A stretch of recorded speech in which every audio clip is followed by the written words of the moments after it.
Yes, right, let's do it. Right, this is going to be another episode of Best Damn League Show, which as the technically period, I did forget that part of it, because they actually always throw me off with that, because here's the thing I've noticed. The people who do the production for this channel always just put Best Damn League Show, even though I will say it's subtle, but if you look on the overlay, the designer did put the full stop. He did put the period. That's on the overlay, so I'm just saying whoever does production, you are missing that. But okay, whatever. That'll just be me and Dom who have the law of actually saying period. So we're back. Obviously, the only downside actually of when they do also shorten it, I have to say, I can't lie to BDLS, is it makes us almost like associated with BDS, which fucking sucks. So like, I also don't like that aspect, but I'm going to get over that. We're going to be the superior version of BDLS because we're only going to take 1L a week.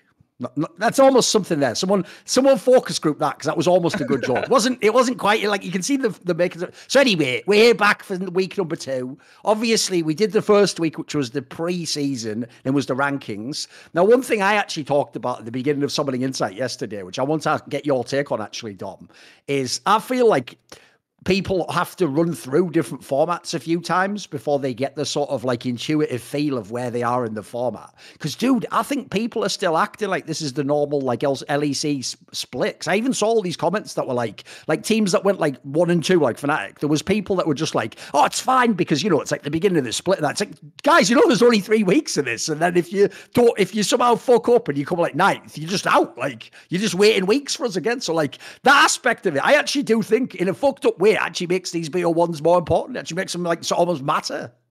Yeah, it's way more exciting. And, you know, I mean, some of the teams that are starting off slow, XL, for example, I mean, they're lucky they got that win over BDS, but if you get like 1 or 2 bad losses, if you have that loss to Astralis out of nowhere, or you just get like a random loss to an SK Gaming, a Heretics, like you could easily find yourself just done with the winter split, you know, in 2 weeks. So to me, I think that there's a lot more leniency from the fans, when in reality, like all these best of ones, they matter a lot. Like, so for example, Heretics losing to SK. I mean, last week on the show, one of the controversial predictions I had was that Heretics would be the 9th best team in LEC. I thought that they would be bottom 2. Like, pretty much if Heretics just loses versus BDS and then loses to everyone else who they're expected to lose to, which is literally the rest of the table, like that's just a 9th place finish. That's literally just where they end up. So, I mean, a lot of these games really matter, especially when you play the bottom teams. Like before, you could kind of get away with a loss to Astralis or a loss to SK during the split, and it wouldn't really affect you too much, which is something that Koi did famously last year. You know, G2's always dropped that random game to the 0-7 team. Yes. But now when you do that, like that is going to severely affect your rankings. It could just end your winter season just right there. Yes, I'd even say that's a great point you make, by the way, because I can piggyback perfectly on that with a format point for people who aren't familiar with this sort of format. Reframe it in your mind to think of this like a Worlds group, because the problem in Worlds, I've always thought, Dom, is exactly what you just described there. Everyone looks at like the big games, so they look like, oh my god, like T1 players against, like, throwing a team you want randomly, EDG or something, like, oh my god, imagine what that match. It's like, no, that one's irrelevant, guys. Like, if they're going to come number 1, number 2, they're going to get out the group. The question always is one of those teams going to somehow lose to like Gigabyte Marines, like some team from LMS or something? That's the one like you're talking about. That's the one where if one of you loses to them and the other one doesn't, that fucks the whole thing, and that's where you get racked out of the group. So I agree. In a fucked up way, as much as the actual initial big picture line about this phase of the tournament, the single round robin BO1s was, oh, it won't matter after this what happens to all the teams that were at the bottom. As you're saying, the bottom team now can actually play a spoiler in a way bigger way. Like, even if you are the worst team, there's a lot to play for, but like you could still fucking have you can have like the most memorable fucking BO1 of the whole split if you knock out some top team, like you're saying. Like, you get like a Fnatic on the brink and you're the one that just pushes them over. So yeah, no, I agree completely. Because I want us to talk on this episode with that in mind, that there isn't like 20 more games to go. I mean, there was only every 18, but you get the point. There isn't loads of games to catch up on. Crucially for me, and this is a bigger one, Dom, because it's only 3 weeks and then we go to the BO3s. There's also no thing where you can just like go, oh, the meta just doesn't suit me right now. In about like 3 weeks, it'll catch up with the next. There's no next patch. Like, it's just, you got to be good now. Because I actually feel like that's the one thing I wanted to just start off the show with from last one. I noticed when you did your list, you stressed heavily whether or not you were picking them now to be one of the top teams or whether it was like by summer they'll be good. Because I actually sort of agree with that framing. Like, what I think we'll find after we run this first LEC winter and we go to the LEC spring is by then people will get a feel for this and they'll know things like that. Like, it's more about like how you do early on, how you hit the ground running. Like, people will get a sense for it. But the more I can tell people are off, because the joke is I've spent so many years telling people don't overreact to BO1 that I feel like now they finally caught up and listened. But it's like, no, guys, this is like Worlds. Like, if you fuck up week 1 of Worlds, you probably are scuffed. Like, it's going to be really hard, isn't it? You have to think more like that. Because, yeah, let's start with some of the big names. Like, you know what? I had him as my number 1 team, so fuck it. Let's take it. And by the way, look, I'm not a moron. I'm not going to like double down and say they're number 1 now, Tom. But I actually do still low-key think they can be good, which is the controversial take, because I will give you this. It did look fucking terrible this first week. Like, this week actually is about as bad as that team possibly could look, mate.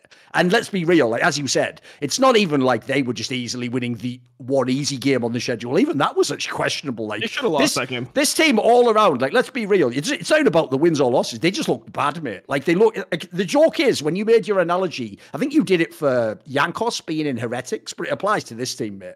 This team's starting to have a bit of the feel of like that fucking Immortals team, unfortunately, because man, everyone's too passive. What the hell? You know what I mean? Like, I thought in this team, like, right, it's okay as long as you get to team fights. There's no team fights, mate. Everyone's just behind the whole game. Like, no one's doing anything. It's shit.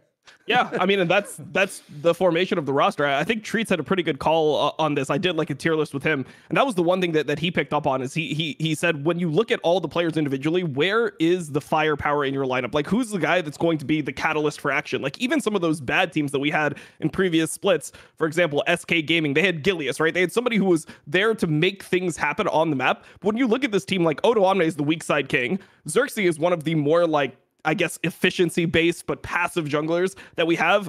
Vedio, even though he was good, he was the guy that would kind of like wait until the point for that he could carry the game, and then he would do something. And then when you look at Targamas and Patrick, I mean, they're relatively passive in lane. They're just kind of there to. It's like you have a bunch of weak side players. So I think that right now the biggest issue for them is, can they find some champions that will like allow them to be more aggressive but still have that scaling feeling? Because right now, like, I think that a lot of their picks just aren't really suiting the team. When you look at a champion like Jax or Odo Omne, I mean, like everyone will bring up the age thing all the time, but realistically, would you rather have like Bin on Jax or would you have Odo Omne on Jax? It's like, they're just different players, right? They have different strengths. So I feel like they're trying to force their aggression in weird spots. To me, if I were to like draft an ideal comp for this team, I think they should have insane priority on K'Sante, because K'Sante is the champion that you can be more useful in fights. You can do everything that Odo Omne wants to do, but you could also be more aggressive in lane because the champion's broken. I think that this champion is a huge crutch. So I feel like they should have exploited this more. Xerxes, I really don't like him ever on something like Vi, because Vi is a very weird champion where you need to find specific timings, and it's not like you can really engage in a team fight 5v5, which is what it seems like XL wants to do. They want to like scale, get their items front to back 5v5. It doesn't seem like they have the correct mindset around flanking or, you know, getting outnumbered fights. When you look at a team like Vitality or G2, for example, you can tell that they have this like kill switch where they see somebody who's slightly separated from the team and they can pull the trigger, which is why when they play more pick comps, they look better. But XL just wants to go 5v5 front to back, but then they're not drafting 5v5 front to back. So I feel like they just need to find champions that will allow them to get there, but then also can not get completely rolled over in the early game. So it's a kind of like interesting puzzle that they have right now to work with their team.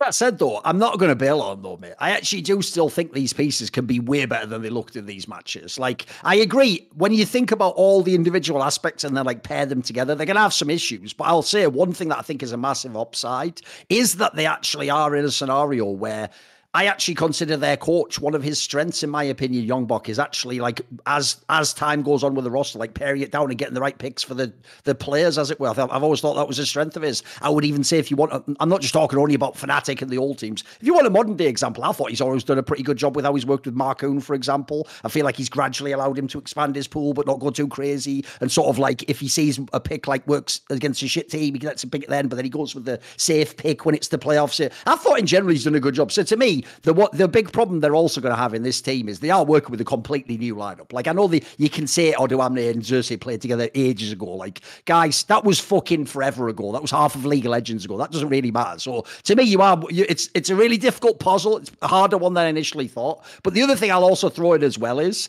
I actually thought overall, one thing that sort of saved Excel a little bit, aside from the BDS win, which we'll get to now, is, mate, I actually think for real, the only team that looked really good, keyword really good, was G2. That's the only team, in my opinion, looked really good. The problem I have is this. I know everyone's looking at Vitality, Dom, and they're like, last week you were right. They've nailed it. Everything's awesome. Like, bro, how the fuck did they win that Fnatic game? That was a fucking gift and a half right there. So, like, to me, on like, there's a world where Vitality could be 2-1. They do look really good, though. But to me, the only one that actually looked like super flawless, I thought G2 did look amazing, mate. Like, I was wrong on that one. I had them number 4. I told you I didn't know if this guy would be good. He was fucking smurfing those first games, mate. Yeah, I mean, G2 definitely looked the best. I think Vitality, when you consider the fact that they're like, I mean, if you listen to their comms, they're dealing with, 2 players learning English. They obviously didn't get everyone there super early, so they haven't been able to just practice for weeks and weeks and weeks. I feel like for what my expectation was, which was that they would like start slow but be really good eventually, I think they exceeded my expectations for week 1. I thought they would drop a game here. I thought they would either lose the Fnatic game or the Mad game, but it seems like the interesting part about Vitality, if we want to jump there, I think the interesting part about them is that Bo doesn't look like he can only play carry junglers. Like, he played Graves in the first game. Did everything. He played Sejuani, for fuck's sake.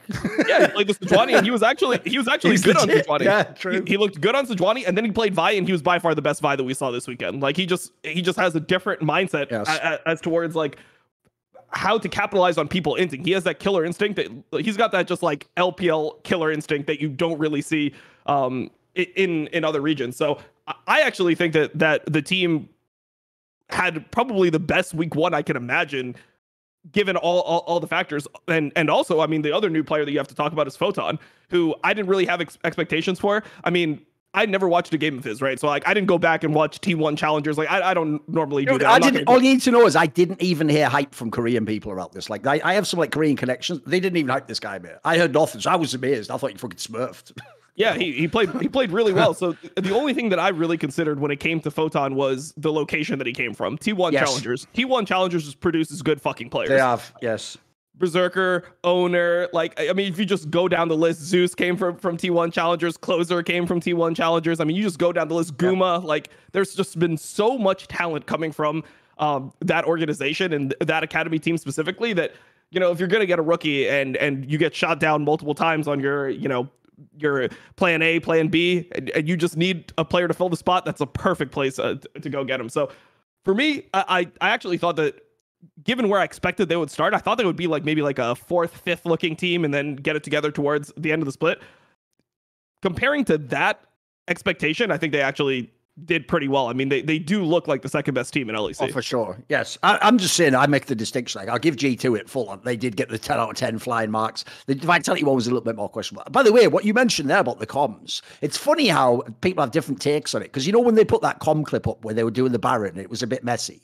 Dude, I actually thought that sounded really good. Bear in mind, just remember for a second, guys. One guy, the top laner, is Korean. The jungler is fucking Chinese. Both of them are young. And look, I will say, actually, they did actually have half decent English. Like, Bo's English actually seemed way better than people expected. But even so, like, the idea that in your first week of official play, like, I actually thought those comms, this is what's weird, Dom. I know a lot of people naively think like perfect comms are like when it's like really like everyone's just like never talking over. It's no, that to me, they actually seemed there. Like, they sort of had a grasp of like whose voice to listen to when. Because it sounded like it was like a negotiation, if you heard the Baron explanation, between like fucking Bo and Perks of like when to go in and like the timing. And they actually sounded like they coordinated it pretty well, mate. They sound like they sort of understand each other. Yeah, the only thing that I didn't like out of that whole comm sequence is how many times Photon was like saying the same information that they like, a lot. Yeah. Like he's like, I'm up in 15, I'm up in 14, 13, 12, 11, like I'm TPing in 12, 11, 10, 9. Like it was like, Jesus, man. Like shut the fuck up, man. Like, we're gonna wait. Like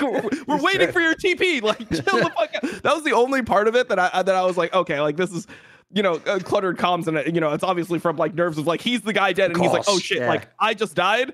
Don't int the whole game while I'm dead. Everyone has that feeling. Like if you've played solo queue before, where you're carrying the game and you die one time. I mean, he wasn't carrying the game, but he was really strong in the game. You die one time, and then your team just gets aced, and you lose Baron, and the whole game is lost off one death. Where it's like, come on, it didn't need to be that bad. Like I made a mistake, but we didn't need to go there with how much it affected the team. So, like that was the only part I didn't like. I thought that there was, I saw random criticism on that clip for like Bo. They're like, oh, like Bo looks like really like he's really like not confident about his smiting. It's like, no, like he was literally, he ulted a Wukong. The Wukong flashed over the wall. He's out of the pit. So he's yelling at Neon, who's actually griefing there by hitting the Baron, to stop hitting the fucking Baron. Exactly. Like, just, look, the play is simple. We keep Baron aggroed until the K'Sante is able to join. We have a massive HP advantage because the Vi was tanky enough to actually just perma-tank the Baron.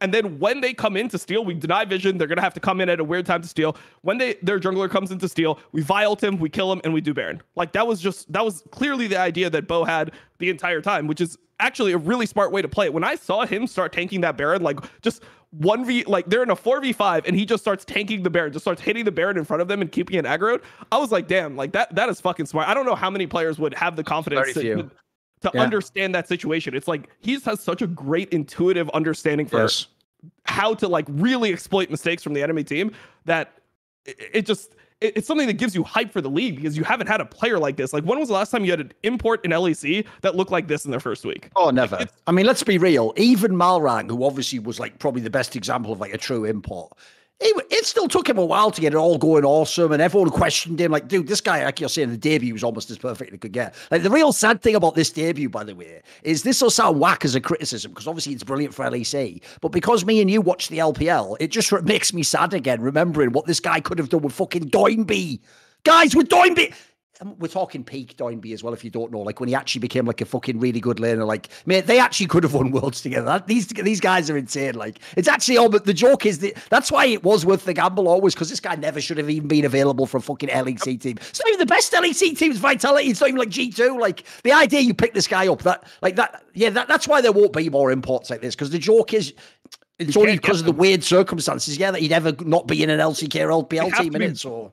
They have to be blacklisted from the LPL. Like, you have to find blacklisted players from the LPL, but not blacklisted enough. Like there was a recent wave in last summer where there was like 27 players and coaches got fucking perma banned from all Riot competition. You got to find like the banned for 4 months guy. You got to find that Maoan guy that leaked fucking strategies to bookies over like titty pictures at Worlds from 2021. You need to find that guy, and maybe if that guy is good enough, then you'll have the chance to do something and have that high quality player. But all things considered, I'm happy that I bought the Bo stocks, because everyone was like, no, he's too hyped.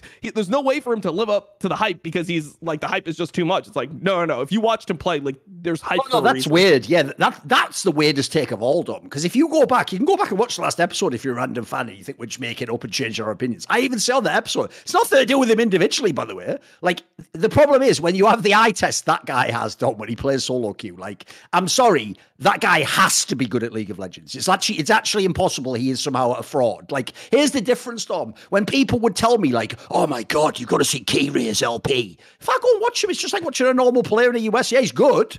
But I'm not like, oh my God, what's he doing? Like, he's reinvented jungle. Like, this guy did look like that. Like, the eye test has never checked out better for a fucking rookie jungler than this guy, for real. Like, I've never even seen a career, even like fucking Tarzan and when the first guy, even they weren't like this, mate. Because that's the other thing. This guy, you nailed it as well. The other thing that's going to be crazy about Vitality is this. Everyone thought, right, best case scenario, this guy's just like a carry jungler / constant aggro, right? Dude, the craziest thing is not only does he show the full showcase of what you can do as jungle, so did Photon as a top laner. Like, dude, that is the craziest thing about Vitality. Bear in mind, they've hit the ground like this. This team could be the complete best Western team by far, because they actually look for real. Like, they're going to have insane fucking versatility in the draft and the style of play. Like, when they made this team, a lot of us said about the Photon guy, like, well, look, all he has to do is be a Korean weak side top laner, let Neon carry in the team fights, perks to his shit. The joke is they can play through all lanes now if they want. Like, they actually look like this team's going to be even better than people thought. They're more than some of their parts, maybe. I know it's just week 1, so obviously maybe we'll be sobered by week 2, but it's looking fucking great.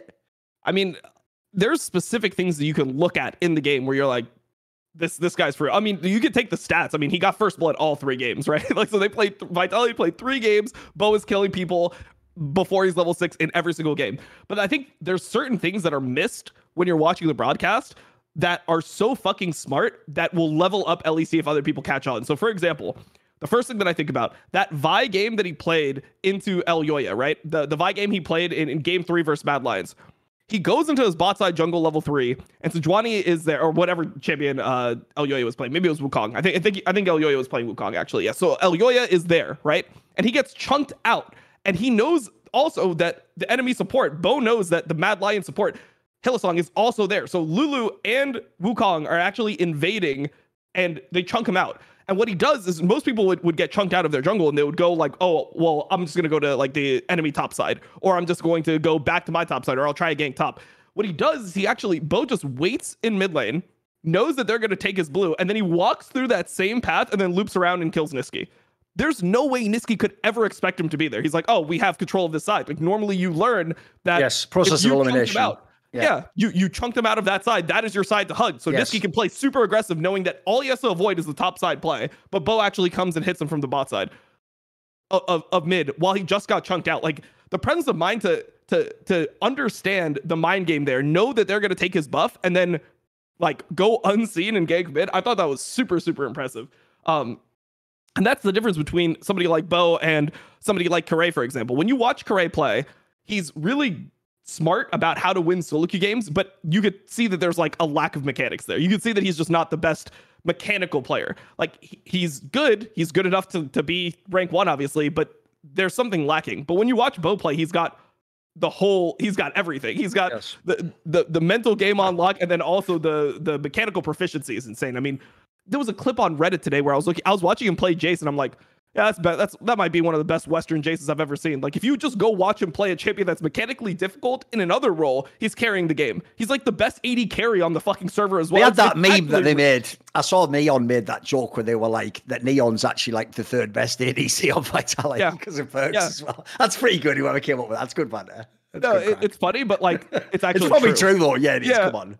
It's like people are like you know that everyone's just memeing like, like it's all jokes. But then if you saw them all play AD carry, it's like, no, that's just facts. Like, also, there's another thing, by the way. As an aside, that is also a reason I do think low key, Dom, that a lot of the Western players who are junglers and supports actually are slightly overrated as individual players. And the theory goes like this. I don't know how this works in American sports, but basically in football, European soccer, the way it works like this, Dom, in terms of the positions you play, is no one actually picks their position. I don't know if you know this. What happens is when you're a little kid, you just play football. And obviously when you play as a little kid, you just play, it's not even a game, and you're not playing roles or anything. You just play, you run the ball, you kick it around, you try and score. And what happens is basically when you play your first ever like semi-organized games, maybe the school puts on a game or you try out for a team, what they do essentially is it's a bit like an NFL combine. You just play a bunch of games randomly, and then what happens is the coach decides what your position is, basically. So essentially the problem with the concept, Dom, is this.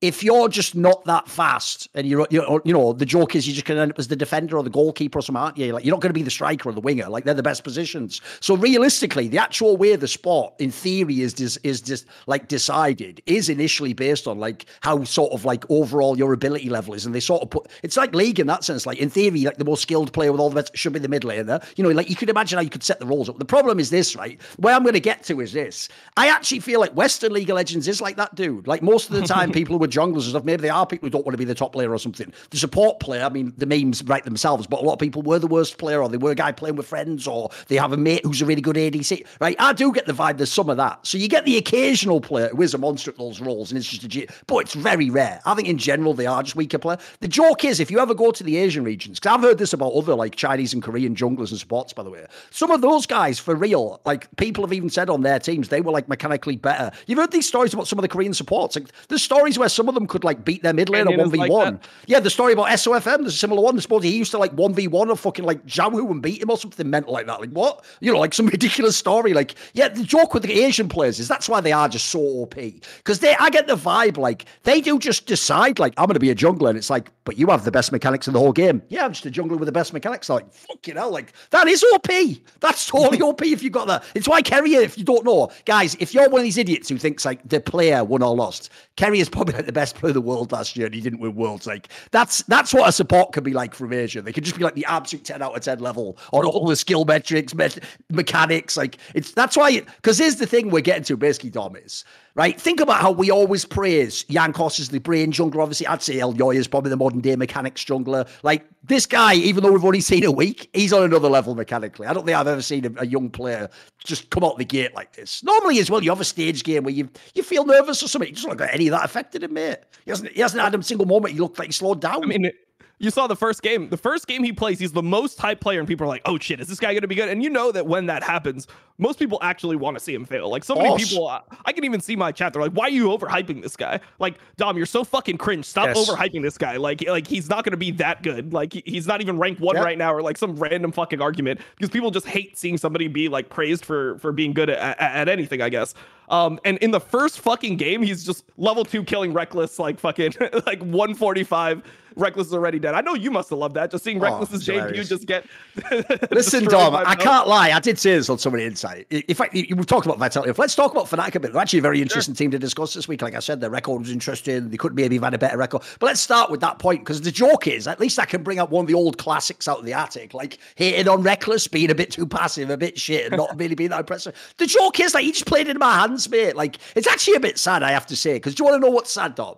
I actually didn't expect Reckless to struggle at all. I actually was shocked, by the way, the odd times I would watch him on Carmine Corp. Like, dude, if I took the nameplate off, you wouldn't even know this was like a all-time great player. Like, when you watch him in the RLs, you would have thought it was just an all right player. It looked like he was checked out mentally to me. So I actually wonder where he's at here, because here's the thing, I mentioned on Something Insight, but I heard behind the scenes, Dom, that if Upset had wanted to, he would be the ADC of Fnatic right now. It wouldn't be Reckless. I've heard that whole thing might have actually just been like Fnatic's like PR move to have like a win in the offseason. Like, hey fans, at least we got Reckless back. Like, because the thing I worry about is, dude, it does look like, I don't know, is Reckless really like locked in to be a top player again? Because this first week was just underwhelming, you know what I mean? So it wasn't even funny that much. I mean, look, it was funny when like Mickey X fucking ignited him and stuff. Like, that was funny. And obviously him just failing that game for no reason was pretty funny. But it's a bit underwhelming, isn't it? You know what I mean? Like, he actually looks like one of the worst parts of Fnatic at the moment. I'm not even hating by saying that. Literally, if you take the nameplates off, Crown Shot was just better than him this week. Like, that's just a fact. Yeah. I mean, Crownie, I thought looked really good. So when you look at other players, I mean, he just doesn't have anything that puts him above other people in the league. It's not like his team fighting is super insane. It feels like generally he's like running away from the team fights again. I watched one fight in the Fnatic game that they ended up winning, the Fnatic versus Quake game. There was one fight where they engage. It's like a free time for him to hit damage, to start doing damage, and he just stopwatches like at full life in the beginning of the fight. And I'm like, that is such a fucking, like, you are so scared if that's like your first reaction. You're like, I gotta stopwatch, I gotta stopwatch damage. You're just mentally going over it in your head over and over again. You're prepping yourself for a situation that's like very unlikely. Like, yeah, I mean, if you get flashed on by 3 people, you probably need to stopwatch, but it feels like that's where his mind is, instead of like, who am I going to fucking kill first? You know, which is what an aggressive AD carry is thinking. Like, all right, this guy is like squishy but has a lot of damage. I'll kill him, then him, then him. It depends on like, you know, where they come from. If I'm getting flanked, like I'm going to flash in this direction so I can still do damage. It's just his mindset is like, stopwatch. I need to just make sure I don't die in the fights. That's where he is. I don't know. I mean, it's his first week back, but I mean, he looks the same as he did in K-Corp to me. Like, he just doesn't look like a really insane player. He just looks like a middle of the pack AD carry. Maybe that's like pretty generous. Maybe he's like the 6th best AD carry or something. Yeah. I mean, honestly, that's probably way too generous, because even Kabi on Astralis, like, he looked like he was in position to carry games. It looks like Reckless will just play to the level of his team permanently. If you put him on Astralis, they're going 0-9 same way as they would with anyone else. Which is, by the way, I will say, somewhat startling, because what obviously fans used to try and justify to me over the years, if Reckless was ever passive, was like, well, he's playing the right way because he's got like caps, or he's got expect. He doesn't have, first of all, he doesn't have those players. And then secondly, I agree with you. If you put this guy on a bottom team, dude, he wouldn't do a forgiving a 1v9. He would just play with the team and lose the games. Like, if he was in Crown Shot spot, like you're saying, they would just still lose every game, of course. In fact, if anything, like you're saying, maybe they even do worse at the moment. Like, Crowley actually looks like the best player on that team. So, no, the other thing about this, I'll say as well, is the reason I did think it was a bit egregious. There's 2 factors. One is, as you say, right, here's the problem. This will sound counterintuitive to a fan, because by definition in the team fight, the ADC should try and stay alive as long as possible. But there's an end to that sentence that the full stop doesn't go there. There's a comma there, and it goes within the context of doing as much damage as possible and trying to win the fight. Like, the point to me, if you're the ADC in a team fight, Tom, is unless it goes perfectly, you probably are going to die, because you have to essentially risk a low chance you die to do as much DPS. Like, you have to try and, you're essentially always trying to gamble. I always think of it like a trade. It's like, look, I'm probably not going to just clean the whole fight and ace the fucking team. So the question is, can I get like 2 kills here when I should get 1? Or can I do a little bit extra damage, lets my teammate kill? I've always felt like Rekkles was more the mentality of like, he like thinks of himself first. Like, I've got to be shit. I've got to be out of damage range. And then he thinks like, can I help? Can I do anything here though? It's like, and if you do that, the problem is if you stack the team up, you can still be a really good player, by the way. He's one of the best players of all time. But I've always thought that was what stopped him actually going to the end, the like peak level of his ability. Because the sad thing about him, dude, is he does have the mechanics. You've seen his whole career. Like, the eye test shows he could be a different type of player. It's just he is one of those players, by the way, in similar senses to the players I have, that idiosyncratic flaws like Froggen and stuff. They're just stuck in their way, mate. They're always going to be that player, I can tell. And it's so many years now. He's not going to change like fucking 10 years in, is he? Like, come on. 10 years is the whole career.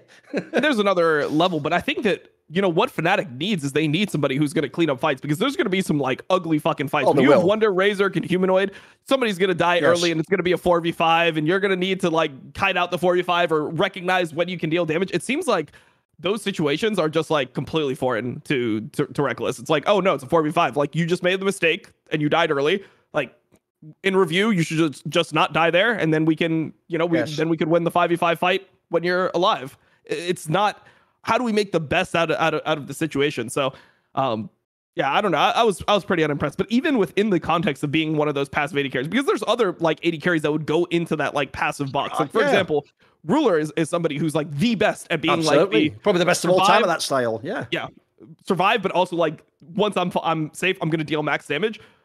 Ruler doesn't play, like, you don't see him choke mechanically that hard. I don't know. It was very weird. So, I mean, also, I want to get your take on this, because here's the other thing. I would actually give Rekkles like a slight pass if he came back into Fnatic and he was the only player change.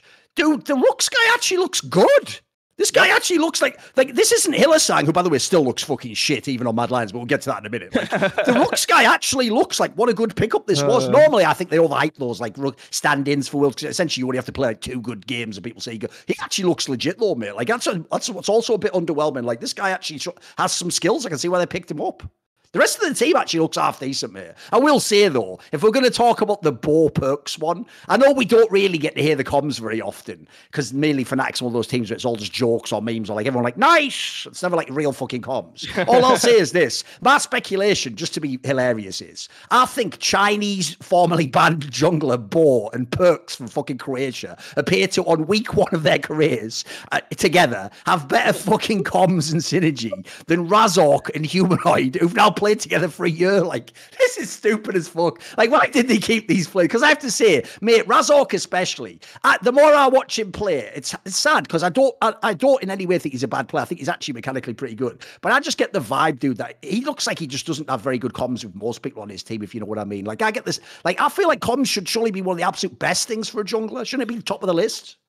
Yeah, I mean, I don't know if it's communication or just that his teammates just put him in fucked up situations. Like, they are brutal as well. They throw him into the bus all the time. It's true. when I watch Fnatic, I feel like he's making the right play the majority of the time. Like, there's so, for example, the bot lane where they lost versus G2, like that ended the whole game, right? The level 3 situation. Yep. Razor going and burning the enemy jungler's flash, sitting in that tribush is good. Now, when they E over the wall with Zeri and they just run directly into the whole enemy team, and then you start committing to that fight, that's where it all goes bad. So people will be like, oh, Razor got hooked, he should have flashed the hook. But it's hard to prepare yourself for things that you don't expect to happen. Like, in his mind, he's being a good jungler. He got to the bot lane situation, he prevented the dive, which was actually really good. And then when the jungler comes to try to pressure again, he chunks out the jungler, so the jungler can't re-enter. Then when you have a Zeri flying into the whole team, it fucks up your perception of it. It's like, oh, well, was that chunk that I got on the jungler good enough that we can now win the fight? Like, do we want to fight? Like, you're going to feed off what your other teammates do. And when your teammates do weird shit, like when you watch how Humanoid plays, for example, he's still doing all that shit in the Anno. Come on. Yeah, he's just doing ridiculous shit. I mean, people will focus on the Gragas cask in the team fight versus Vitality, but, you know, I mean, realistically, him flashing on Bo, not knowing that the enemy, like, not hitting tab, not knowing the enemy jungler has a maw, and, you know, pretty much flashing It in. looks and like he losing doesn't his care, dude. It genuinely looks like he just does whatever he wants. He doesn't give a fuck. It looks like he's out of practice, to be honest. He looks like somebody who like takes a break during the offseason. That's how I feel. I could believe when I watch it. him play, it doesn't seem like he like grinded the game in the offseason and put like hundreds of games into solo queue. It seems like he's like, all right, we'll just get it back together. Sadly, I don't remember who told me this, but someone told me that he doesn't like League of Legends, mate. I can't remember who it was who said that. The problem is it totally checks out if you look at how he plays. Like, he's clearly skilled. But I agree. Like, if you look, he seems like the guy who probably just puts in the minimum effort, except here's the thing. I've found this, you'll know this yourself, Dom, and maybe it was even the same for you. I don't know at the end.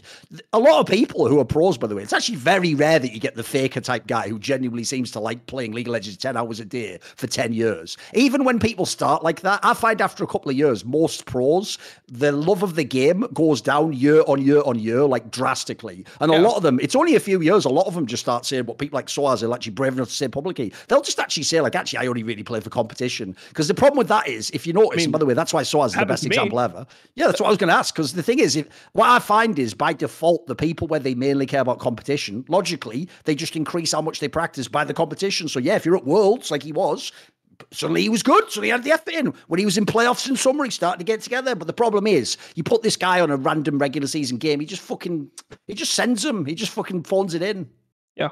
I mean, I think that there's a difference because back when I was a player, like when I no longer felt that desire to play 15 hours a day, you would just retire. Like I was like, yeah, I don't want to, potentially look like shit and be half-assing pro play. I'll go do something else because the money wasn't there. But now the money is so fucking good that you have all these players that are willing to just coast because, I mean, it's just better to make million or 700,000 or wherever the fuck these players are being it's paid. Like, I'll give you a joke. It's a trade-off now. There used to be a team in CSGO. I don't know if you remember this guy. I can't remember which areas you watched, but do you remember there was like a famous Polish team called Virtus Pro? Do you know those guys like Neo and Tasma? Like Pasha.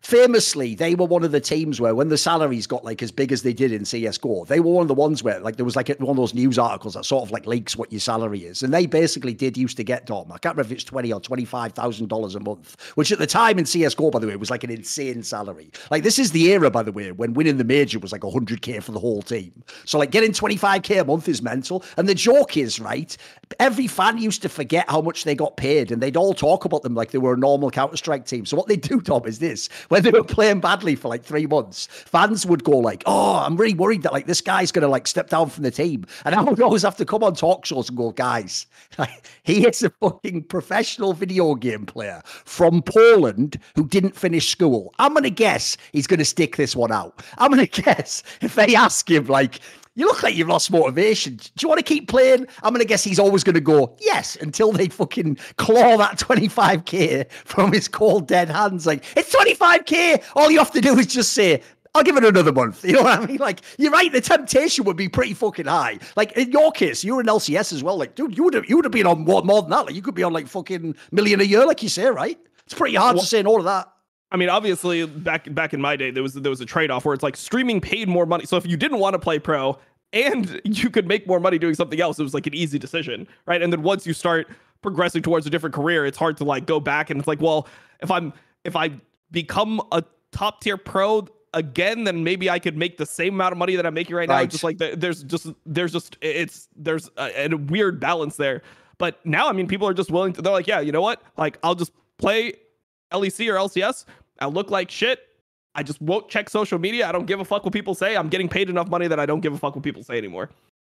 That's how it looks for some players, and to me, it's really disappointing. Like I know that players could be so much better if they still had that like hunger. Yes. But I mean, I guess when you have the like, yeah, I mean, if I had the lifestyle that I have now when I was fucking in 2015, I probably would also like fall victim to the same thing. I think it's really difficult to still prioritize your career so highly when you've got everything that you want on the other side of things.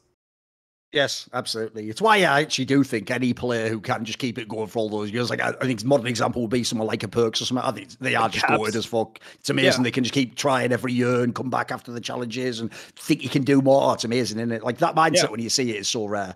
No, to bring it back though, the joke is of all the teams in the whole fucking league, mate, I feel like Fnatic is the one we just nailed the hardest. Like they just are absolutely a mid-table team. Like this team doesn't look like it could win LEC. Like I don't know what's going to change because at the moment, across the board, it looks pretty whack, mate. Like I say, they maybe could have stole that Vitality game, but even then, who cares? Like, it would just be a BO1 in it. Like, I think this team is going to struggle once they get to the next stage. They're going to be in the next stage, but they're not going to win the BO3s and fucking go deep in the. I think this team's going to get exposed. But the question really is this: do you think that they will make the top 4 stage after the BO3s? That's the interesting one, because obviously the BO3s gives them still a bit of time for people like Humanoid to play themselves on the ship. The problem I have is this. I'll do the same thing I did when I was talking about like some of the other squads. So one thing I would say, like in the same way as in Vitality, for example, one of the reasons I assumed immediately Neon's going to fit in because they brought his coach. So similar logic, like let's address the coaching angle. Well, since they fired Yamato Cannon, I have no fucking clue what the Fnatic coach is like. Like one thing about Yamato Cannon is, again, he's someone who's always, I've thought, done a pretty good job with his rosters, figures out how to use them, etc. Like this isn't a scenario where you just press play like a fucking one of those fake DJs who uses the Ableton and just mixes it for you. Like this is like a problem to be fixed, mate. This project looks like it needs a lot of work. So whoever this coach, put it this way, if he somehow gets it together, they come top 4, that coach should probably be coaching the split. Like that's going to be a pretty tough job, I think. I think there's one more issue here that people have been, I feel like, misreading, which is when they look at the games, they're like, oh, well, they went 1 and 2 and they could have won that Vitality game, right? Like that's the way they put it in their minds. So they're like, oh, they should have been 2 and 1. But if you do that, then they should have lost the Koi game, right? Like they were getting smashed in that game. So either way, they looked bad in 2 out of the 3 early, like really bad. Like they were really fucking far behind in the Koi game, and G2 absolutely smashed them, right? So if you want to do the other side of things, and you're trying to say, oh, well, you know, look at what could have been. If you look at what could have been either way and you're fair throughout all of it, they're just 1 and 2. Like that is what they did. And yeah, they had a tough schedule, but the way that they lost games I thought was really weird. They look like actually one of the worst like early game teams that I've seen. Yes. That's the saddest thing is XL and Fnatic both were ass in the early game. Ass. And here's the problem. This is where things can be so counterintuitive in video games, Tom, right? Logically, someone might think, no problem. They've got all these really good ADCs, so they'll be good in late game team fight. You don't get to late game team fights in modern League of Legends if you're behind all the time. If all your lanes are behind and you're significant and you don't have any agency to move on the map and get the drive, you're not good. It's not season 6, Tom. There is no late game team fight. Like late game in this world is going to be like 25 minutes. You've lost the game. Like it's over. Like I feel like that's like a relic of old thinking of League of Legends. You can't just sit there and wait for the ADC to scale forever. It's not going to happen anymore. You got to do something. Yeah, and I mean, it's just they aren't on the same page with fairly obvious situations too. That's the scary part. Like the G2 game. So this is the trap that people are going to fall into with G2. Like they look like by far the best, but you have to look at like how they got to the points where they were smashing the games. And there were some stumbles where once teams are better, like this shit's not going to work anymore. Obviously, they're way ahead, but they still have to continue getting better, right? It's not like we're going to say week 1 that they've already won the championship. One thing that we can go into specifically is that game versus Fnatic, since we were just talking about Fnatic. In that game, G2 has the ability with their draft to like completely shut out Fnatic from the beginning of the game. If they do the lane invade, I was talking to Selfmade about it on one of the streams, and one good point he had is if you lane invade bot side and you just directly split the map, the bot lane can't ever play. Like they can never do anything bot side. Fnatic can never do anything bot side because they have the Nautilus, Draven, and then they have the stronger early game jungler. So you can't generally draft weaker early game jungler and weaker bot lane because you just get the map split. They play on one side of the map, they just dive you, and there's no counterplay because your jungler is on top side.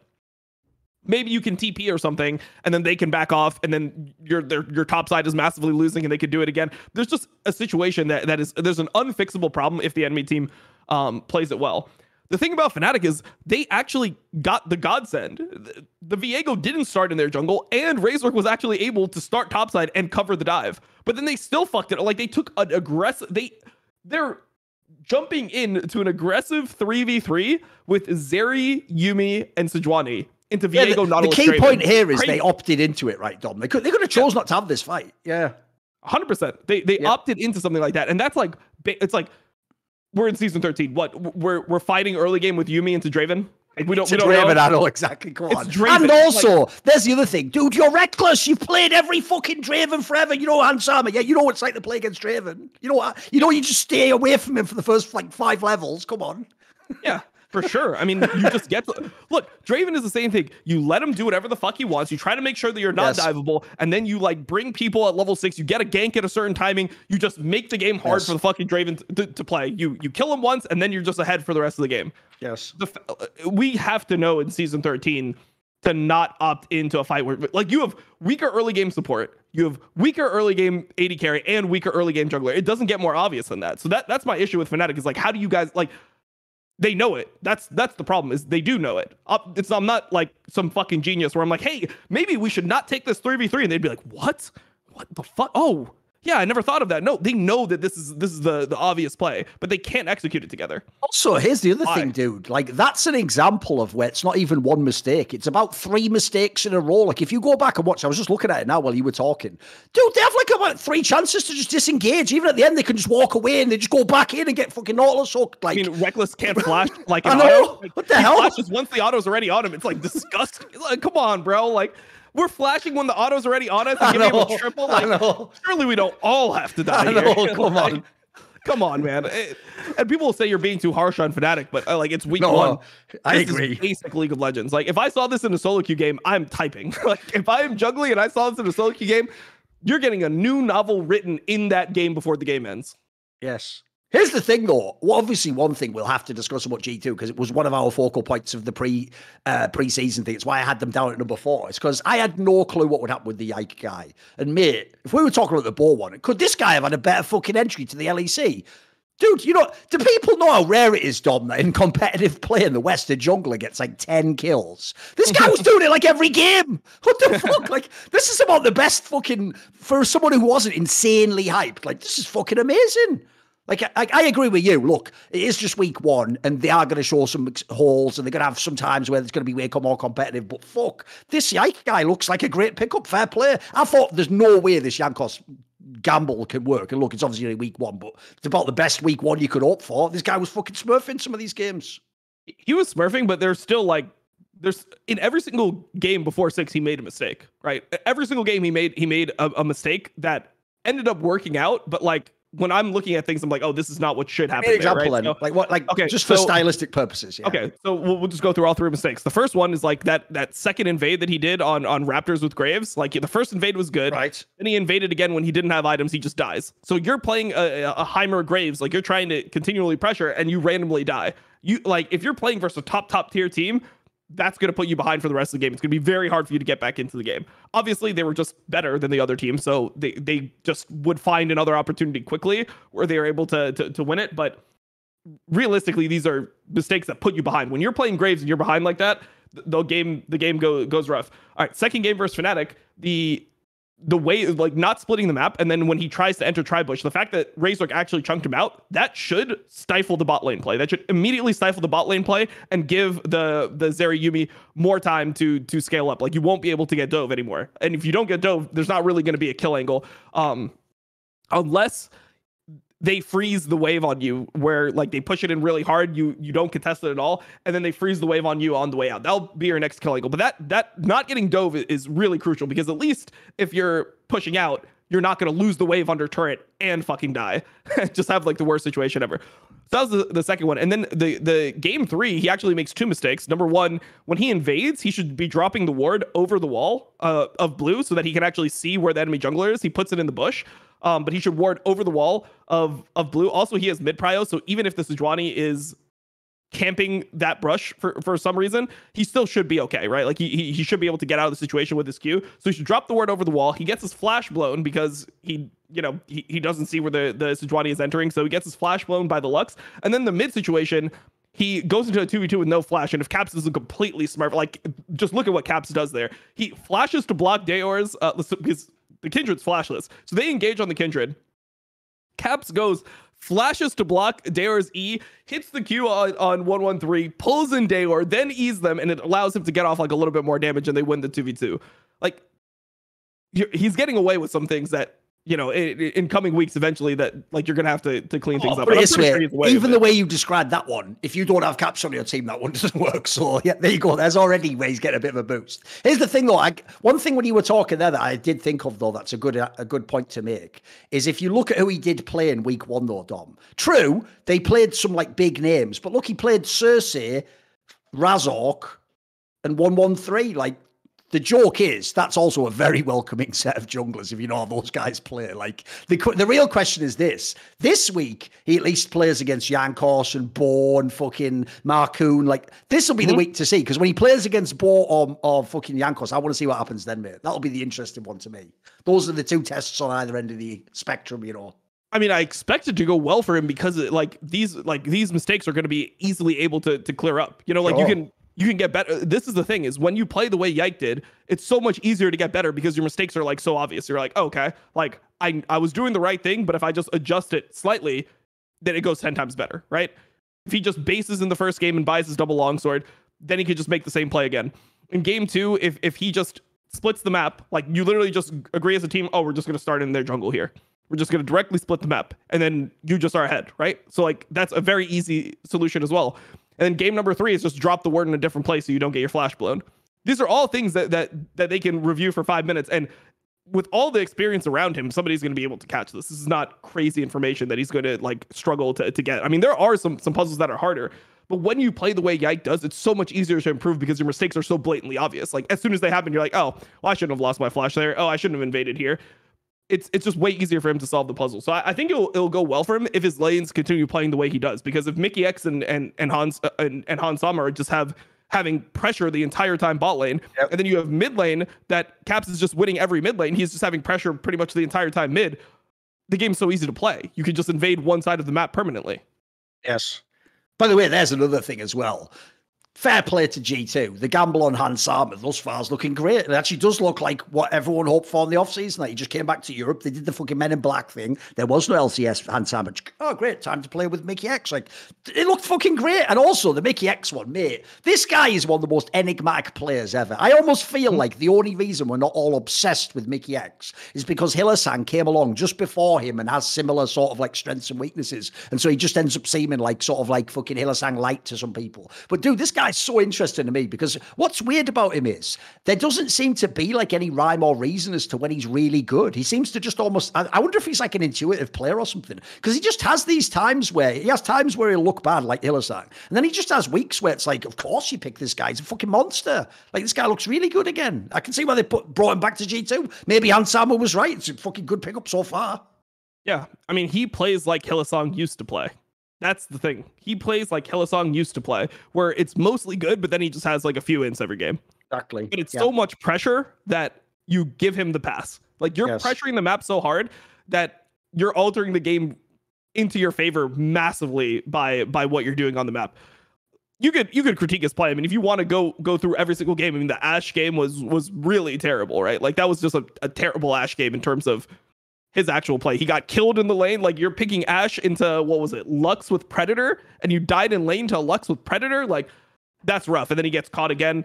Like, he's running it down a lot in that game. But if you're just pressuring so hard, it doesn't matter, because it looks like you're just like trolling almost. Like, you just don't care. Like, the game's so easy that you're just not even focusing. That's how it looks. So I'm not too critical of Mickey until they start slowing down their pace, because obviously when you have such a fast pace, it's way easier to make the mistakes that Yike made, the mistakes that Mikyx made. Like, all those mistakes are you just have to make so many decisions that one of them is bound to, backfire or just fail in a massive way. If we talk a bit about Koi, I feel like actually Koi, just like Fnatic, is another team where I think a lot of people, I don't know about others, but I feel like we've got a good read on this team, mate, because this team is exactly who I thought they are. They're not some like, oh my God, they should win the whole split. Like, actually, they do look like they're going to be like the top 3, top 4 team. But the problem I have with this team is I actually get the vibe of when Rogue would have dodgy games. You know, the worst thing about the old Rogue lineup when they had Odoamne was they would have certain games where it was like, they did dude, nothing. you've got all, exactly. That's what I was going to say. Exactly. You have all these great players on paper, but it feels like there's no punch. You know what I mean? There's no power when you hit. It's like you're one of those boxes where no one has to fear putting their hands up because you can tap them all day long. You never knock someone out. So the problem I had was the Rogue at the end was looking really good. This looks like they've sort of regressed a little bit, mate. Like they weren't bad by any means. They've got a bunch of good players, but like, what's the spark to this team? That's the problem, you know. And obviously, look, I'm not going to like tunnel on Shigenda just because he's the new person to join. But obviously, since it's his new team, I have to address that angle. And quite frankly, it didn't look very convincing in this first week. I mean, he got all the picks I'm assuming he wanted, like all the carry picks, but it didn't look that great to me, mate. Yeah, I think my issue with Szygenda is the third game. The third game that they played where he has a massive lead on Jax. Like, that's your game to carry. Like, you've been pathing topside. Malrung is just like essentially camping your lane, and you're just not able to like carry the game with Jax, which is such a strong pick. When you watch Photon's Jax game and then you watch Szygenda's Jax game, it feels like if you gave Photon Szygenda's lead, the game would be over. Like Photon would just take over the game. He would just have pressure inside. He would be able to find angles in team fights. But it felt like that game, like Wunder was just able to chill. Like Wunder was able to just be more useful than him in team fights. He was never able to find and engage when you have all these different angles to engage from with Jax. So to me, you have to have the whole package if you're going to play these types of carry picks. Like you can't just be good in lane and get a lead and then be playing it. Like you have to understand how to use that lead to make it unplayable for the enemy team in team fights. And I just didn't see that out of him. So I don't know. He's always been super hyped to me. People hyped him up when he joined LEC the first time. I mean, at this point, you know, he's in the third year of his career. Yes. And he's back in LEC. So I don't give him like the full, like he's not a rookie, right? No, he's somebody who's, I don't think he should be. Yeah, he's not considered a rookie to me. So when I see these types of mistakes, it's like there's something missing. Like he just doesn't understand how to use his lead when other people on his team aren't also ahead. Yes. And I'll just throw this out there. Remember, this is an angle people are actually going to miss, is when you bring in a player like that, it also, because he's trying to play carry tops, you are fundamentally changing the way that fucking Koi/Rogue operates. Like, the best thing about an Odoamne or an Impact is it just streamlines your team. You know exactly which lanes you're going to play through, what they get. So the problem I have as well is this. It's like, isn't this in theory the era where you want like your fucking ADC popping off? Like, if this guy's just fucking throwing away top lane leads, how's that help? How is that going to help them win the old way they used to? Like, they used to win the game by Larsen's always up in CS and on a fucking mage. Comp just gets to a team fight. Maybe in the middle, there's some Malrang crazy ganks, a few fucking, like, the odd game of Trimby on some weird side pick. But aside from that, you do win the game by fucking Comp cleaning up team fights. Like, they're not going to get to team fights with a player like this. The sad thing for me is I feel like eventually when you have the new player coming in and they're not able to work on, or they're not immediately doing what you thought they would be good at, which is playing the carry top and then carrying team fights in a different way, you might revert to the way that you used to win. But then Szygenda will just be a worse version of Odoamne. Yep. So like that's the biggest issue that I see with Koi is if they start putting, you know, Szygenda on all the Odoamne champions. If they're just putting him on fucking Orin and Gnar and Renekton and they just play these types of champions and he's not actually, you know, you don't get any of the upside of having that player on your team. The whole advantage is that Szygenda is supposed to be better than Odo on the Fiora, on the Jax, and that these are champions that are, you know, they're playable in the meta. If you go watch other top laners around the world, the best top laners in the world are still able to play all these picks and they'll 1v9 games. I mean, Jax is probably the most broken that he's been in competitive for like 4 or 5 years. I mean, he's blindable. That's never been a thing. Jax used to be a situational counter pick, or maybe you could pick him 4 or 5 on red side if you had the bans in place where you could ban out the specific things that make his life miserable. It seems like you just play Jax into anything now. You don't care. Even really broken champions like Asante, you're willing to play Jax into. I don't know. There's something missing in his game. There's something missing in his game where when you watch him, it's like he doesn't know what to do to win the game on those picks. He knows how to get a lead, he knows how to lane, and then once you get into the mid game, he reminds me of Lorlo, honestly. This was Lorlo's problem when he joined TL back in like season 6, was that he was really insane in solo queue on the Fiora, like for the time, obviously. Sure. He was really insane on these split pushing champions because he would get massive leads in lane, but he just didn't know how that translated into like winning the whole game. You know what I love about that? But this is why narratives are so fucked, because obviously the exact same week, Odoamne did actually look pretty good, but completely elo held on XL. And are you ready? Aside from the Jax game, the Jax game was pretty bad. No, that one was bad. But the joke is, it wouldn't have helped anyway if he'd have been in Koi, because spoiler, that used to happen to Odo Amne in their team as well. If he ever got ahead on like Jace or Renekton or Jax, you knew like there's no way this team's going to play around this and actually win the game. Like that's just the question is just like how did they fuck it up in the mid game? Like it's actually the same problem. The problem is this though. This is the bad part. Like we're saying essentially is this is the first choice way for this guy to play. The Odo Amne one was always just more like right, let's reward him for all those great weak side games by giving him the odd carry game. I'm with you. The big problem at the moment is just fundamentally it seems like a mismatch. So bearing in mind the rest of the team, like they've always been a team that could unfortunately, like I'll tell you the best way you describe a team like Koi, Dom, is people normally use it the other way, like they play up to the level of their opponents. Because I actually think Koi have some really good players. I think it's the opposite. I think they play down to the level of their opponents, if you know what I mean. Like you ever put this team, even though they used to win so many regular season games, it's like you say, they were absolutely the team that even if they finished first, they would always have the random loss to a bottom two team. Like you say, like an Astralis loss for no reason whatsoever. Like that they're just not the team that fucking crush you, unfortunately, which is a bit underwhelming. Because in this group of teams, like you're supposed to actually, this is supposed to be the split that's wide open. If you kept remember, they're the reigning champions, get 4 of the players together. Surely you're the team that hits the ground running and is great in week 1. Like this is actually like a sort of a semi-dodgy week 1. Yeah, definitely. When you compare them to the other teams, like G2 replaced how many players, right? They replaced 3 players on their team. Yep. You look at Vitality, they have a completely different lineup. They have a completely different lineup. The only player that remains is Perkz, which is like you have 5 new players playing together. How is Koi not immediately just better than these teams based off the fact that they kept 4 out of 5 and they were the champions? Like I don't see why they fell off so hard. And all the games looked bad. It's not like we're just looking at it and they had one bad game here and there. Even the games they won, like none of the games felt good to watch. So there's something really missing. I mean, I think that Odo Amne's importance to the team is really showing through now. Absolutely. What did you actually think? One team I was actually semi-surprised by, Dom, because I was very down on him before the split. I actually thought Mad Lions looked a tiny bit better than I thought they were going to, mate. With the context that I do still think that bot lane is an absolute war crime / abomination that was ever even created. Like, the joke is Hylissang. Hylissang just doesn't care, mate. He's still on that bullshit. He's still on that Lulu game was so egregious. Like I don't the sad give him a thing pass anymore. Here's the sad thing, Dom. I don't actually in any context hate Hylissang. I don't just like his personality. I even love like when he was at his peak, like you're saying, the old Hylissang used to be fucking great. I could even totally accept, like, look, I'll accept the ints for those genius players, or like that famous game where he did the fucking like split push Pyke in the playoffs, like stuff like that makes it like look, Exactly. I'll pay the price of admission. I'm with you. I don't pay the price of admission anymore, mate. This is actually embarrassing. Like, this guy is, for real, he is one of the all-time great European players, but what a shit fucking last year and a half this will be if it keeps going like this. This is whack.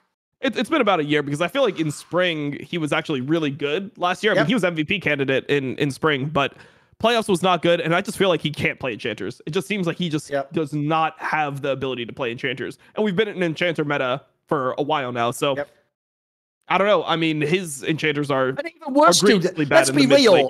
The worst thing about him as well is this. I've always said this. I used to say this back in the day when he used to int all those games on Nautilus. It's not even that you int. It's that you the worst crime, in my opinion, for a player like him is where you do the thing, and he's the worst for it. You play a champion, and you can tell by the way he plays it, dude. He plays it like the joke is he does play Lulu like it's Rakan. He thinks his job is to go in the center of everyone and do a knock-up. It's like, but you're not on that champion. So the thing that makes it most egregious, in my opinion, is it's like, if you're going to be bad, at least just try not to win. Just make that your main goal. He still tries to win the game. You know what I mean? Like, but he can't. And as a result, like, I was making this point on Summoning Insight. Like, the joke is he must have the most overrated vision in his mind of how important, like, fucking Flash Polymorph is. He thinks landing that is the greatest combo in League of Legends. He's so horny to go for it every time. That's why I said it's like when he used to play those Nautilus games like 3 years ago. The guy would be going in like he was on Pyke. You're like, bro, there's not even a play to be made here. What are we doing? Yeah, it was pretty absurd. I mean, the game versus Vitality, he literally has flash, heal, ulti in the mid lane fight, the one where Bo stops Elyoya blind that everyone was jerking off over. In that fight, he gets one shot by Perkz again, and he doesn't use any of his abilities. Like, I don't know where his keyboard is. He doesn't use any of his abilities. And then the bot lane situation, he walks up into his ear, gets one shot, doesn't use a spell, and then he respawns and does the same thing again. It's like, at some point, you got to take responsibility for just inting. Like, do you just have no concept of how tanky you are? I mean, the weird thing is that it just happened to him. Sometimes damage could be surprising in the game. You get one shot by something, you're like, what the fuck? what just one shot me. But how does it happen twice within like a 30-second window? Like it just seems so weird, especially in the context of when he was chasing. He's just in front of his whole team chasing Vitality out of the base as Lulu, like he's gonna somehow catch them. It just makes no sense. It's so weird. And I'll even put this out there because I think this is a good angle to take. Bearing in mind, remember, Dom, everyone's going to forget this detail. Even though I think it was wrong, last split they gave the Mad Lions coaching staff of the split. Like, I think it should have been Misfits like we discussed on the show, but whatever. Mm-hmm. For some reason, the media just went with the narrative like, I've heard Mac and them are good. Like, it's like, that's a fucking just a Reddit narrative. Look, he is, but you just took a classic narrative. That would be like not watching the play and just going, I assume Reckless was the best ADC. Yeah, you probably write more splits, but maybe watch the games. The problem I have is this, Dom. This split should show how great they are as a fucking coaching staff. If they can turn Carzzy and Hylissang around and make this lineup work, I'll give it up to them. Maybe they are fucking gods of coaching, because the problem I have is this. I actually worry that Hylissang will be just as bad as this the whole time, because the one downside I see to their coaching staff, this is why I think they work best with rookies, is they don't seem like a much of a disciplinarian type of a staff, if you know what I mean. They don't seem like the kind of staff that's going to tell you like essentially like the harsh truth that you fucked up. Like you're saying, they would never give the speech you just gave. Like, you take responsibility, you fucked up, you cost them the game, what do you do?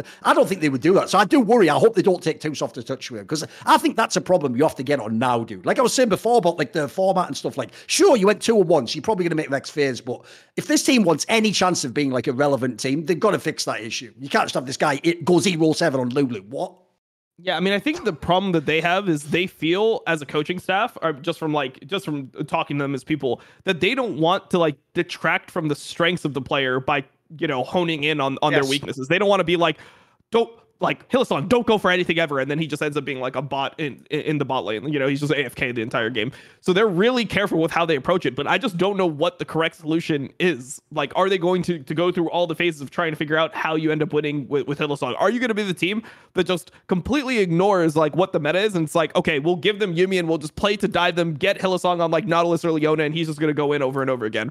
What is going to be their angle to make their team good versus these other teams? Maybe they're a team that just has to ban like Nami, Yuumi every single game. They just ban Nami, Yuumi, and they just don't give them a good Lulu situation. Potentially even ban that 4-5 and just play the game out like that. Maybe that has to be the angle. I'm not sure, but I just wonder if they'll actually go through all the phases, or if they'll keep on trying to play the meta just because it's the meta. Are they going to go Lucian Nami every single time it's up? Are they going to go if they go Yuumi Zeri, I just can't see them making it through that lane phase. If Reckless wasn't able to make it through that lane phase versus a top team like G2, how are Carzzy and Hilly going to be safe and not die? I just don't believe it.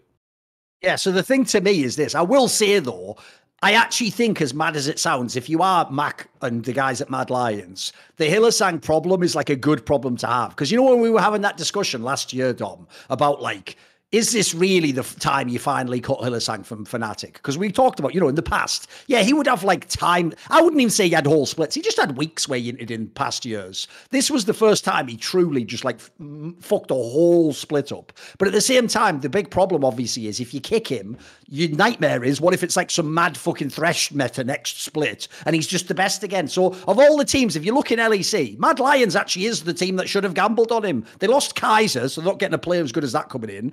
Like, unless they'd have gone with the Targamas move or something, which he was already going to XL apparently. If you look at the teams out there, actually Hylissang is worth a gamble if you're Mad Lions. It's not a bad pickup for them. If somehow they did get it fixed, they'd have a piece that's way better than they should have. I don't hate it as a pickup, even though I do think it's somewhat doomed.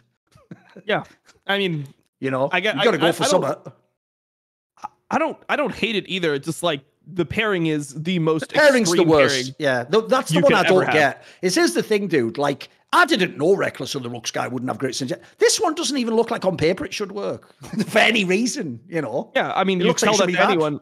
Like, if you were to just play some little games in last summer, and you were just to do an imaginary exercise where you're pairing players together, this would be like the most extreme int version of a pairing you could ever have, no matter what. Like, you could look at any of the players in the league at that time.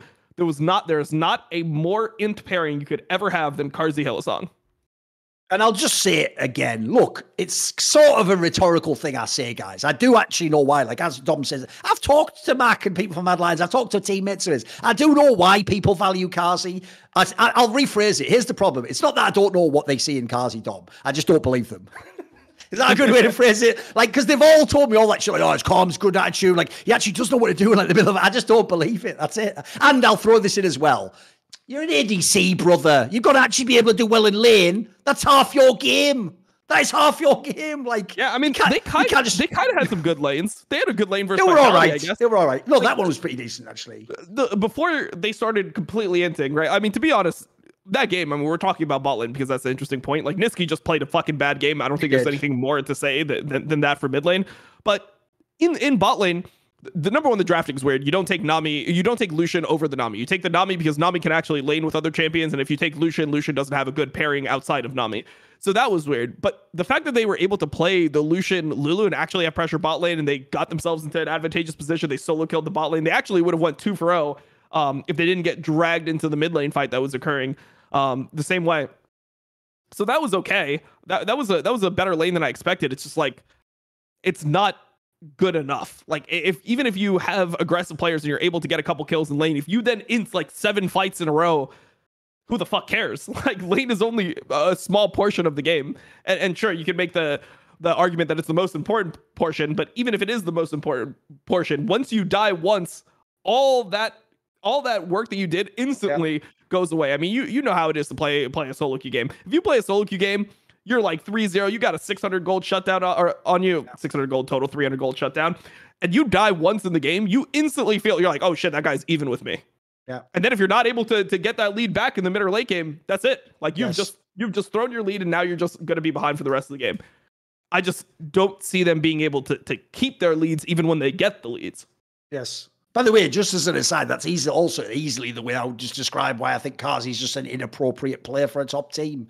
He doesn't fill the fundamental qualities of his role, even if he has strengths elsewhere. Now you're just on some like Clay Love back in the day was fine as a fucking farming jungler because his team won the team fight. Like, now you're not talking about the role anymore. You're just talking about how you fix a problem where you've got a problem, but he has a strength somewhere else. It's like, in this scenario, I'd rather just... The joke is, I would take a Reckless any day over a Carzzy. Like, he might have flaws, but they don't kill my whole game. They just don't let me win as many games. That's the difference. Carzzy might throw the whole game for me. Also, like I said, I just don't get why they're in love with him. Again, he also has nothing wrong with his personality. He seems totally fine. But why are they in love with that guy's game? He's just fucking all right. He's all right. Yeah, he's all right. I mean, I guess the issue here is, like, if you're Mad Lions and you're looking just at where your team matches up, like, who would you get if you assume that the top 5 teams have already signed their players? Who would you get over Carzzy? I don't think there's anyone that I would rather have from one of these like bottom tier teams besides from maybe Crownie. I think Crownie is the one person that you can throw in there that's like, oh, that's probably more stable. Let me just check some of this. So I'll run through the ADCs who are available for you. Let's assume that like Comp isn't going anywhere. Hansama is already like got him locked up. Patrick is already staying on XL. Koi has Comp, whatever, right? So everyone has their AD carries that are above you. And then left you have Jack Spectra coming in. You have X, and I don't even know if Jack Spectra was potentially up for contract because he was in Heretics Academy, so he might be on a contract where, you know, if they promote him, then other teams can't negotiate because some contracts work like that.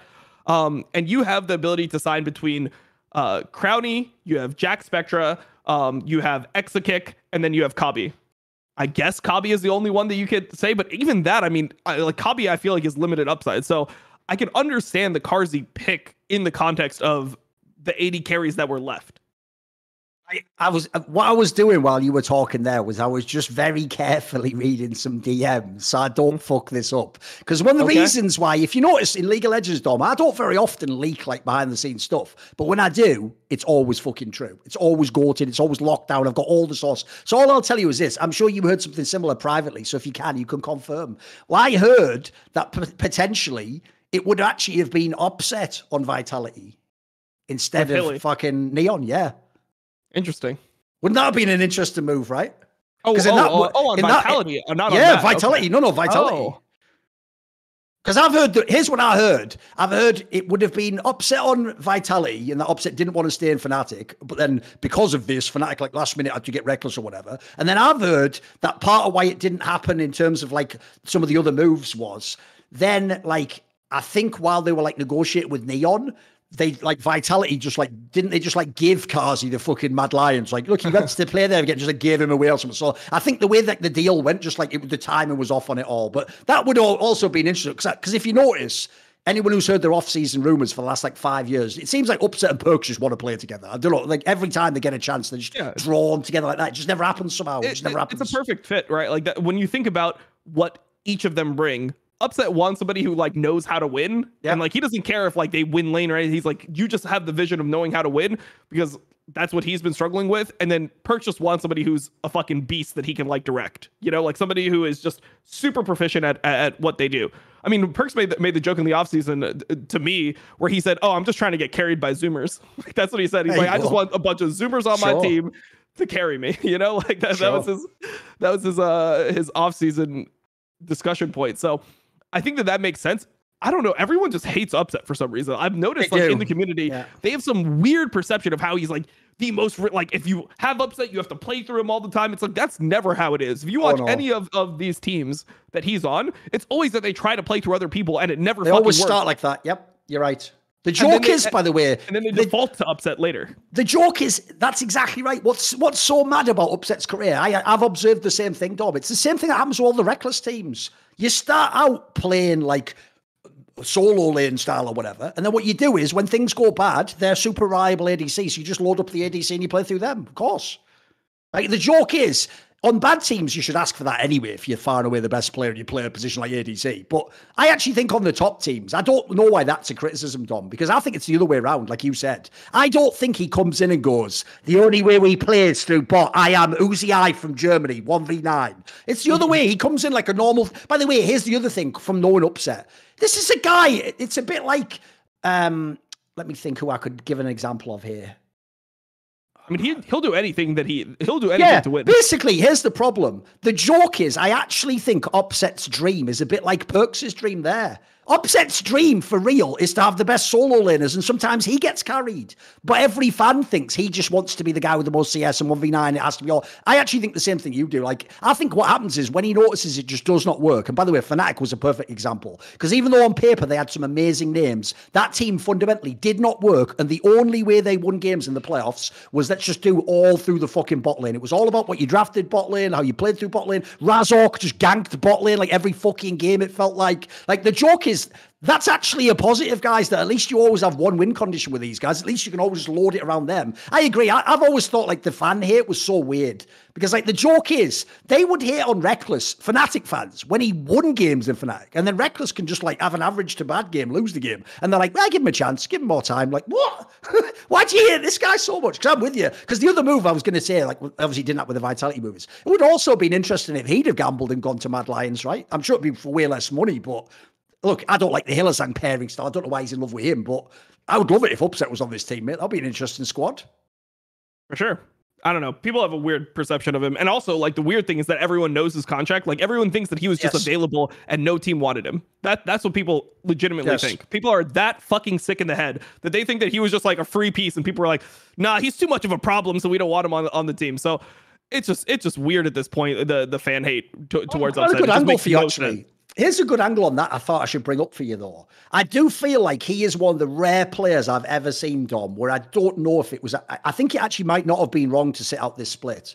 Because, you know, normally, my perspective, I always used to even say this to people like Forgiven who have sat out splits in the past. My old perspective was you should never sit out a split, because you should always just try and keep your skills up, do the best you can. Even if you're in a bad team, just show you're good, and you hope that the right people with the eye test can see it and still recruit you. But I do get the feeling if you were Upset, here's why you might not have done like a Mad Lions, but even though as far as I know, they just got Kazi for free, so that was never on the table, right?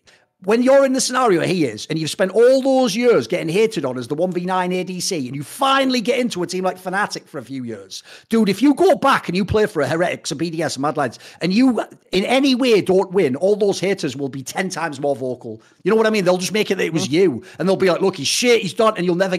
If you have the wrong GM of the next team, and he listens to Reddit narratives, they're not going to sign you. So in a fucked up way, it might be better to just gamble that when someone needs an AD, they come in and just take you in... A split or two, right? Or in the third one of the fucking first part, whatever.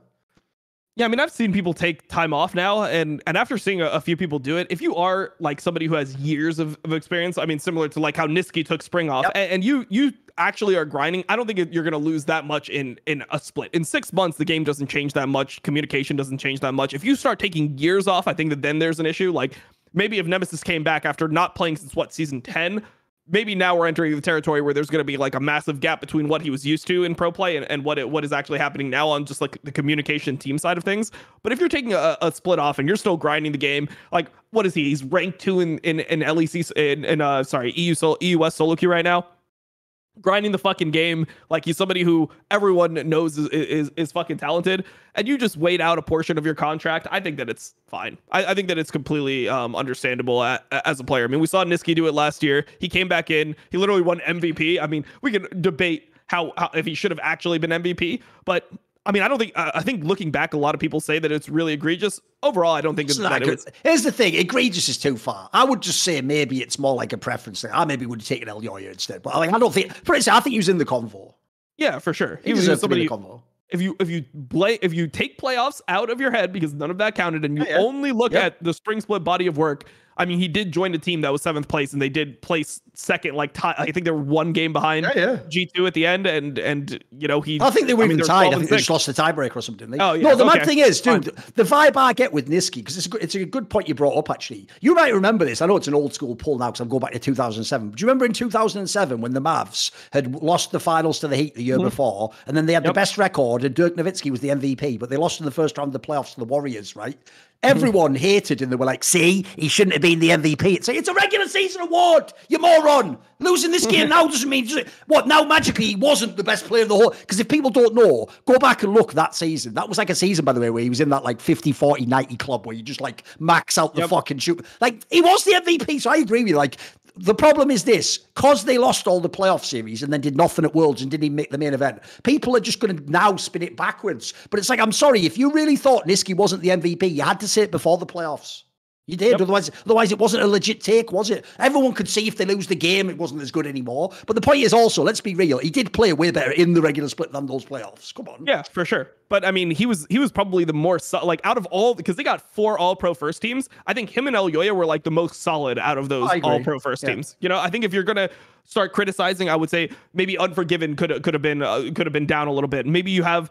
I mean, I guess the biggest one was like Kaiser, because people were thinking Targamas was having a really good split. So like, where did they line up there?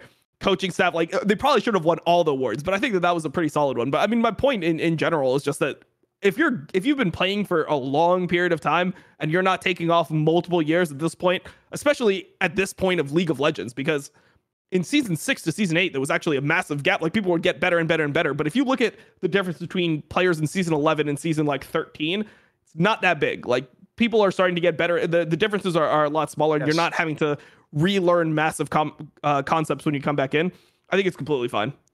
Also, another thing I would quickly say on the upset topic is, one, the reason it's so crazy what the fan perspective is on him is, dude, you'll know this. Pro players have a way higher opinion of Upset. Most pro players, I don't think he's really fucking good. Like, they have a similar opinion everyone to me. Thinks he's really good. I don't, put it this way, the only people I know who don't think he's good are just people who don't like him personally and have like a beef or some shit. But there is also, I will say though, there are some pros who I do think also slightly lean into like the hater category. And this is why, Dom, this is why it's like a side topic, and then we'll pretty much wrap the episode off this, is I do get the vibe he gets people who hate on him in the sense that he obviously gives off the perception, it's correct, that he's a try-hard. He's a guy who grinds super hard. He's super serious. He's mega German like that. He's not the guy who's just having fun. Like, I think he's super serious. He's about winning these practices, winning these games, winning the championship. And so, unfortunately, if you're that type of guy, I actually think this is why in the early days, even people like LeBron used to get hated on. If you have the vibe of like you're supposed to be the best, but you don't win, people who are sort of like medium-level pros, they're always like a bit salty towards you. They sort of like get schadenfreude that you lose. Like, oh, look, he was trying really hard. He lost. Like, it's funny, isn't it? He's not as good as Reckless. Some pros do lean it up, but it's not as many. It's mainly just Redditors like that. I mean, it is pretty weird when situations like that come up, because it's like you're mad at them for doing what they do. Like, it's like, exactly. Yeah, that's what you're supposed to be trying to do, you know? Like, it's like when people would make fun of people who did well in school. It's like, you're getting straight A's. What a fucking loser you are. You're going to like have like a good job and be like super rich and important and successful. And like, you're going to have a happy and fulfilling life. What a fucking loser you are. That's how it feels with situations like that. Before we wrap, we should talk about Heretics, because I feel like do it. Yes. Oh, sorry. We should actually. I agree. There was an interesting week for sure. Let's go. Yep. Yeah, so I mean, my first point, look, I'm going to gloat a little bit. I did have them 9th, right? So I thought that they would be shit. Now, I will say, part of the reason I thought they would be shit was because I think that Evie is not that good, but he did look good this week. It's smart games, true. He did look good this week, but I'm going to fucking double down. I think that even in this week where he played lane phase admittedly well, like he played the lane phase as well, I think he showed reasons which I pick up on when I watched him at Worlds, for example, as to why I don't think that he'll be that good in this league. Like, I don't think that he has a great sense for the map and after lane phase, like what to do with leads. I mean, there was one of those games that they ended up winning where he ran it down like 5 times in a row with K'Sante, where I feel like if you're a really, really insane player, you know how to carry your leads. For example, another import that you compare, if you compare him to the other 2 import top laners that you're looking at, Chasey and Photon, I feel like they were much better at that in the mid game at understanding what their advantages were. So I'll say that. And the other thing is, I think he was slightly carried by K'Sante. I think K'Sante is just batshit broken, and I would love to see. Like, before I'm gonna give him all of his flowers, I want to see, number one, I want to see them win some games, because look, if they only, like, the only team I had them beating was Astralis, right? So if they do just lose to everyone else, if they lose to BDS this week, whatever, and they end up in 9th place, then they're just as bad as I thought. I just want to see him do. I want to see Evie be able to do what he could do on, or what he did on other champions. I want to see him do it on a Jax, or do it on a Renekton, or like another champion that I don't perceive to be as broken as K'Sante. Because for me, I think K'Sante is being criminally underrated by LEC players. The fact it's dropping to 4 or 5 consistently, I just don't fuck with it at all. Like, I think that the champion is literally one of the best in the whole game. Absolutely. Yeah, one of the best champions in the whole game. I just think that, maybe people aren't super comfortable with it, or maybe there's some fringe counters that people are afraid of. Like, people don't want to play it into Gnar, whatever. I want to see him do it off K'Sante before I really start buying into this Heretics team. And at the end of the day, they lost to SK, who looked dog shit, right? Like, SK looked terrible in the first 2 games. That's what I was going to say, dude, is like, look, I'll give him the Vitality one. That's fine. But you said it perfectly. It's only because he played Astralis. You got to fucking win this week. Like, dude, these are win. Like, you've got to get the SK win. If you're a team like Heretics, we described it earlier. Your main job is beat Astralis and BDS. That's your main job in the league, because that way you get into the next phase. They've already fucked it up. They've already got an SK loss. Like, that's right on the brink of it. Like, now, if one of those teams upsets you, you're in fucking trouble now. You're borderline. Absolutely. I mean, I'm in the same boat. I feel like. For me, I wouldn't just say you have to beat BDS Astralis. You have to beat SK as well. Because SK, I think, 3 then, yes. All 3. Yeah, optically, I would say BDS looks better than SK. Like, if you look at all the games, BDS actually played like 3 pretty solid games. When you consider their schedule, they had Koi and they had XL. Like, sure, they didn't look great in the XL game, but they were in a position to win that XL game. Yeah. But they just didn't understand how to, like, set up objectives. It feels like objective setups over the entire league have just been bad. Like, people just aren't setting up objectives well at this point in the year, which is understandable to some degree.